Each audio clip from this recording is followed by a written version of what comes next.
இயற்கையே, கண்ணை பறிக்கும் அழகா என்னை கட்டி போட்டாயா, காற்றாக என்னை தீண்டி காதல் தூண்டில் போட்டாயா, கொட்டி தீர்க்கும் அருவிகள் உன் காதல் வார்த்தைகளா, அதை அள்ளிப் பருகும் என் காதுகள் அடிமை வாசிகளா, கூவிடும் குயிலோசை இதயம் மீட்டும் இசையோ, காற்றோடு மூங்கில் பேசும் குழலோசை காதல் கவியோ, அதிசயம் புரியாத ரகசியம், வயது ஏறவில்லை வாலிபம் குறையவில்லை, அழகு தீரவில்லை ஆயுள் முடியவில்லை, பூமியின் முதல் அழகே எங்கே பிறந்தாய் என் காதலியே,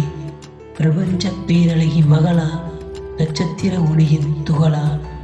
இயற்கையே உன் அழகின் வடிவம் ஆயிரம், ஆர்ப்பரிக்கும் கடல் அழகு, கொஞ்சிடும் மலையழகு, உலா போகும் இலையழகு, அழகெல்லாம் உன் அழகு, இயற்கையே நீ அழகு, அழகில் தொலைய நான் என்ன செய்ய, உயிரை கரைத்து என்னை தொலைக்கவா, மண்ணில் புதைத்து என்னை மறைக்கவா, இயற்கை காதலியே உன்னை கொஞ்சம் காதலிக்க, உனக்குள்ளே நான் செல்ல என்னை கொஞ்சம் காதல் செய்வாயா.